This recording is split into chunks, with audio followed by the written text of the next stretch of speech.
Hello, Internet. Once again, this is a new week, new episode with Kopitem Council. And today, of course, you have Hafiz and Adi. And I'm going to go straight into because we need to cover a lot of things. A lot of things happen in the past 2 or 3 weeks that we haven't posted any since we posted last in Recording a Studio in Kel podcast. Yes, Adi. There's something happening. There's a lot of things back to back actually happening in South America, and these are two international events, intergovernmental events.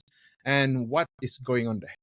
I think we're going to be first talking about quite an interesting event that happened in Lima, Peru, which was the Asia Pacific Economic Cooperation Summit, the APEC, if any of you are unfamiliar with. So it is a conference and it's a group organization that's supposed to promote economic growth, cooperation, trade, and all the good stuff, investments, including as well in the Asia Pacific region. So hence the word APEC as well. So these countries include anything that has countries that are adjacent to the Pacific Ocean. So that includes countries such as Australia, Canada, Chile, China, Hong Kong, Indonesia, Japan, Korea, and Malaysia, of course. And that's not the full exhaustive list. It's about 20 member states. So it's a very huge event as well, because these are gatherings where you have both developed and developing countries come together based on geographic orientation here,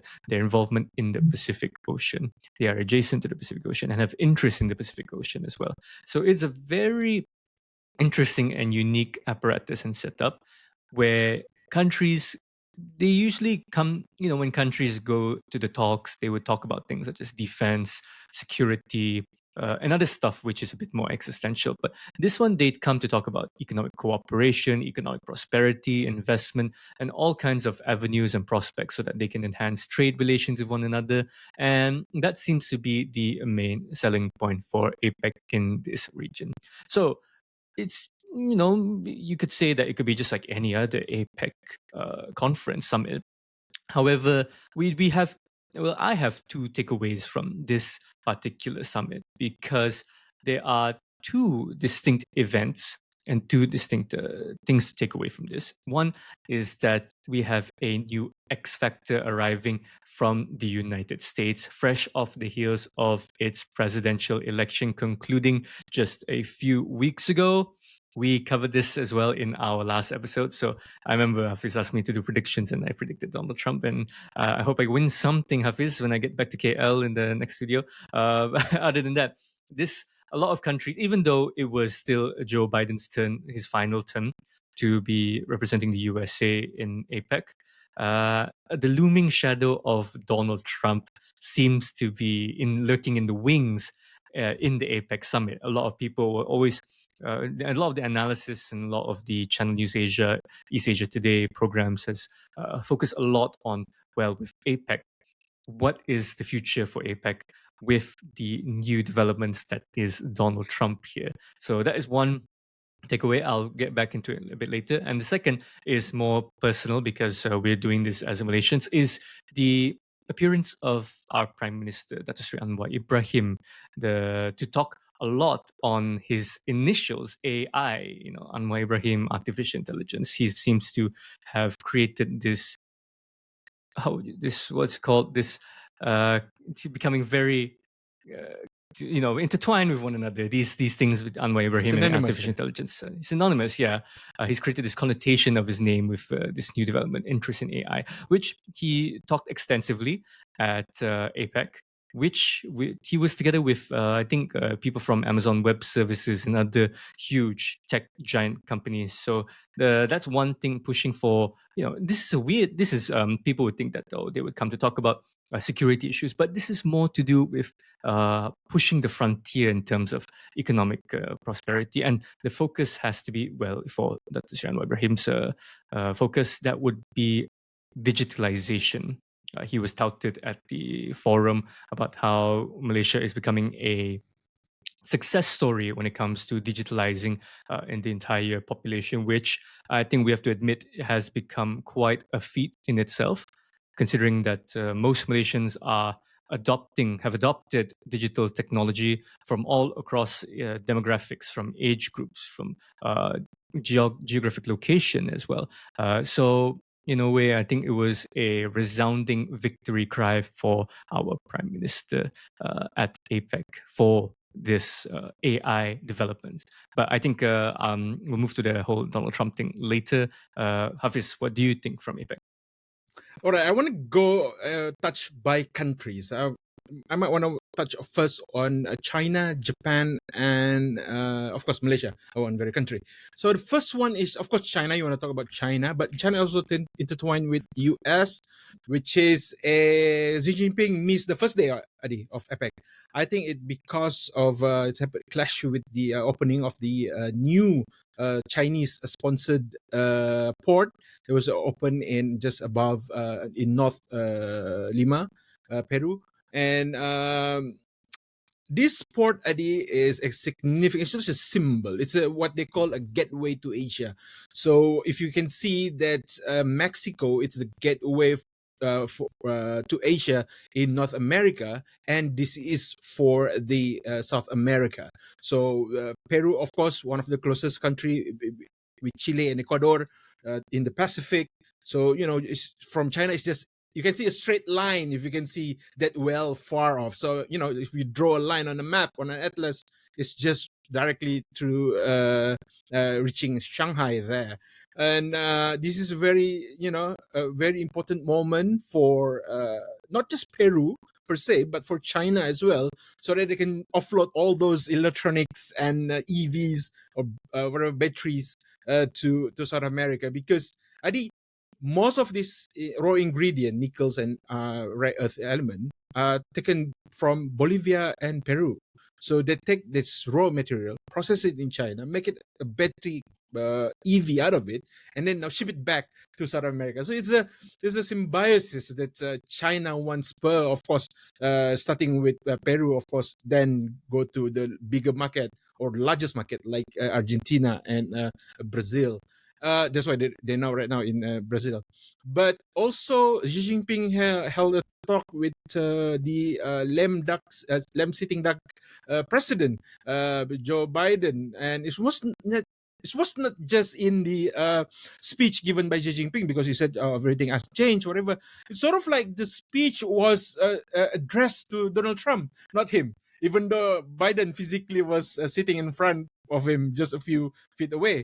So this is a message that directly to the orange man, not the sleepy man. And another thing that symbolizes that in the end, when they took a group picture, I noticed that Biden was actually at the top right corner, at the very last row. You don't see this often, a leader from free world being treated like this. Like, I mean, give him a break. He's been a president for 4 years now. He is run through a lot, from very robust Biden in 2020 and now not so robust Biden in 2024. But give him the respect that it's still the biggest economy in the world. He should earn his place in the first row. But more than that, Adi, is the content of the meeting between the two, and China really makes marks in this APEC. Show you how to actually deal with other people by cooperation. This is what you mentioned again with Anwar Ibrahim going around Europe, in Middle East, wherever, always championing the word collaboration and digitalization. So this is Anwar Ibrahim for you, and I'm guessing in G20 as well, he can keep this momentum as well.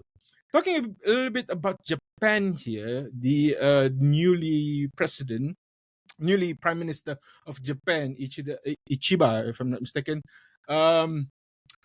keep mentioning about ASEAN NATO. And this is not very popular amongst Southeast Asia and, of course, to China. So, of course, in Southeast Asia, we do not want to go further into rattle China into this. We already have enough of 9-line claims. What more of if you want to mention about joining or forming ASEAN NATO. So, of course, this is all benefit to Japan. They stand in every way to benefit from this, to just combine AUKUS with other countries as well. So this is another failed attempt by someone who just elected, not really with that kind of prowess to influence other leaders from other countries. But that's about it for Japan. Just just doing something that they think would swing their way. But a little bit about Anwar Ibrahim here, last point. That yes, Adi, I concur with you. This is a man with a mission, going around telling other people, because this platform, APEC and whatever that he attended this year, is a launching pad for ASEAN hosting. I mean, Malaysia hosting ASEAN next year. So we will see a lot of MOU, I guess, next year, because we've been meeting a lot of people, been to Egypt recently, whatever countries. So we can see next year, we can see maybe a lot of MOU being signed, a lot of ceremonies due to fruitions of what they've been talking about in these events and meetings in G20 in this week as well. Yeah, I think when we look at especially the Prime Minister's engagements, he was playing his ball. He's very good at it. We have to admit, he's very good at playing the stage. He's very good at asserting himself, putting himself out there. He's no stranger to saying what he has to say as well, especially at a trade conference. I mean, when we cut it this way, APEC is focusing more on trade and economic cooperation here. So it's very, like when you mentioned the relationship between China and USA, it's nice to see that, in a way, all of the main players here are sitting down almost at an equal footing here, saying what they need to say, and launching their own aspirations, being a bit more cordial. We might say that it's non-committal, but hey, that seems to be the case for most international conferences, international groupings, right? It's positive words all around, positive signs of cooperation and collaboration. That's standard fare. And I think we tend to take that for granted here, is that through these engagements and dialogue, it's what keeps a lot of the economic ties between countries alive. We have to keep on checking in with one another, with our fellow member states, our fellow neighboring states, to ensure that we're all on the same page, that nobody seems to be getting the wrong. And I think this continuous engagement is the right way forward. Especially, I think the Prime Minister Anwar Ibrahim understands this. He says that he met with Japan Prime Minister Shigeru Ishiba, to talk about, he talked a great deal about enhancing bilateral trade, especially with, like you said, Malaysia hosting the ASEAN chairmanship in next year. And at the same time, being invited to South Korea as well by the Korean premier as well. So, our Prime Minister is quite the jet setter these days. And even when he assumed office, he was already on his way, flying here and there, trying to push for Malaysia's stance on the international stage. And let's not forget his commitment to ensuring that nobody forgets about the ongoing genocide in Gaza. That's also another mission that he is on. So I think, credits to the delegation led by Prime Minister Anwar Ibrahim here. I think that covers the basis for me in terms of Malaysia. But let's circle back here, because you talked about how, in a way, Xi Jinping was talking through Biden, not to Biden, but through Biden over onto the incoming president, soon to be President of the United States, Donald Trump, who I think he was at a UFC fight at the time. Man knows how to enjoy life, even as victory and all that. Well, he's best friend with Dana White right now. He's gonna watch a lot of it. I mean, the whole boys club is all together, right? Elon Musk, Dana White, all these, the boys club right there. But I think it's also another sign about Donald Trump heralding in a return to the protectionist America that he seems to be vaunting for when during his first tenure as president here. So I think, like we said back then, that business as usual. What you see is what you get.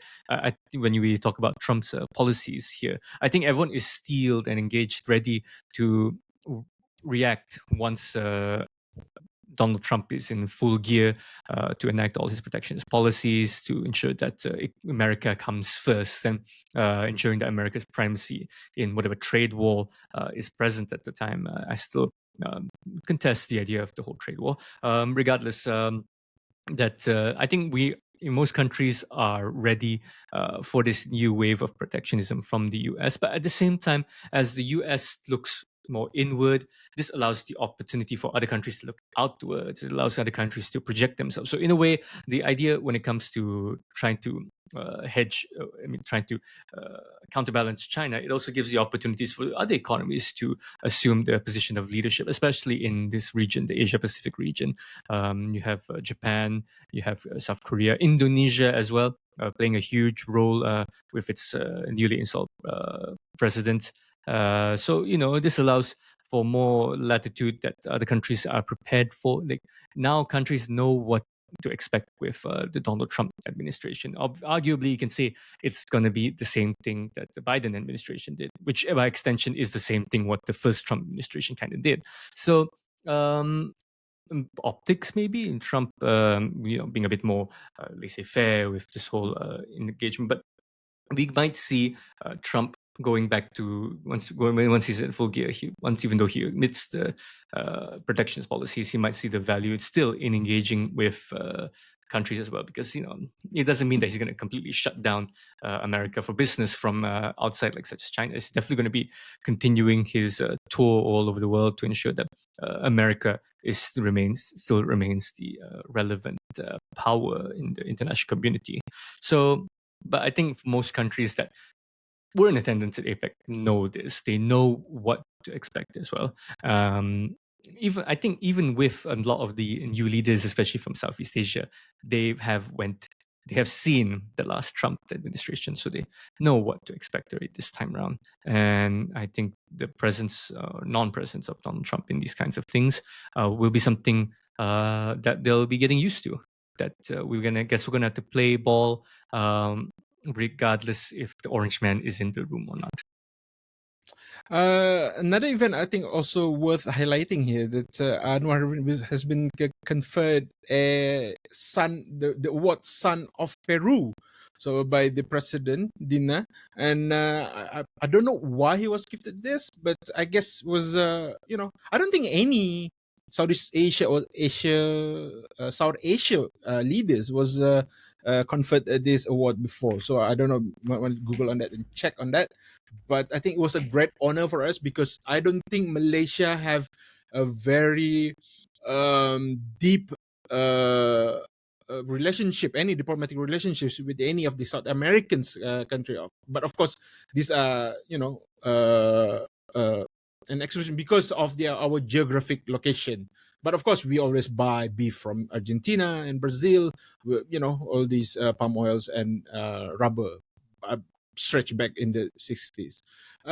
Another thing that, because you mentioned about Donald Trump extensively as well, I want to touch on what I'm really excited about Donald Trump coming to White House is that the creation of DOGE, Department of Government Efficiency, which led by Elon Musk and Vivek. This is a new thing, and I'm quite really into the EV industry, but joining the community and whatnot to learn about Tesla and SpaceX as a company, the structure that they have. It really excites me to see him succeed at a different sort of environment, which is a government. There's a lot of bureaucracy and whatnot needs to be dealt with. And if he successfully did that also to transfer the efficiency of a company, profit making company to a government, I think that would be a blueprint for every government in the world to actually follow suit. And I'm looking forward for him to succeed in this. Elon Musk, not really a fan for him personally, but in terms of all the good works that he did in the past and present, I think I'm looking forward for that to see what's happening in America. Can he do that in the near future? Any other news or highlights in this topic, Adi? I think when it comes to APEC, you might see it as just another engagement by international Yeah. leaders. But I think we have to give Malaysia credit here. I mean, the Prime Minister. I mean, sometimes we can be quite critical of the Prime Minister, but I think he performed admirably at this level here. I mean, like you mentioned, he got conferred. I think it was the highest award, state national award that could be given to an individual by Peru. So I mean, must be doing something right, right? Yeah. What other leader was it? Why only him in particular, right? Mm. Engagements have been. I mean, we cannot say that he's not a dynamic leader in terms of engagement. So as a Malaysian, quite happy to see that this continues. But at the same time, I would like to see, he did mention, let's turn aspirations into achievements, right? So let's hope to see that something good outcomes coming out of the whole discussion. Like they were talking about net zero emissions, more sustainable frameworks and more sustainable goals to be achieved. And COP is happening right now. Mhm. Who knows? Something interesting out of there might happen as well. Of course, it's in Baku, Azerbaijan this time around. Very interesting place to host it. So maybe, who knows, that could be a topic we can tackle on in the future. But of course, I'm not really a climate specialist. I don't think Hafiz here as well. We're just guys that seem to be interested in these kinds of things. But if it something interesting happens, especially with the Donald Trump administration, who seems to be turning away, who characteristically has turned away from all this carbon emission and climate frameworks here, will we see leadership emerging from the most unlikeliest of places? Malaysia. Could we see Malaysia as a leading role in terms of sustainable development, climate change in this part of the world? Who knows? I think we have to rely on the leadership and dynamism that is Dr. Sri Anwar Ibrahim. Since none of us are environmental expert, maybe it's an opportunity for us to invite one. So if you dear listeners out there, if you know anyone that you want to speak on the subject matter, please comment down below who should we invite for this very topic. And moving on next, Adi, we are going, like always, from international, we're narrowing it down to Malaysia. So something in the national headlines, which is about something have been said in Parliament. So yeah, you want to know what? By which minister? Find out in the next episode.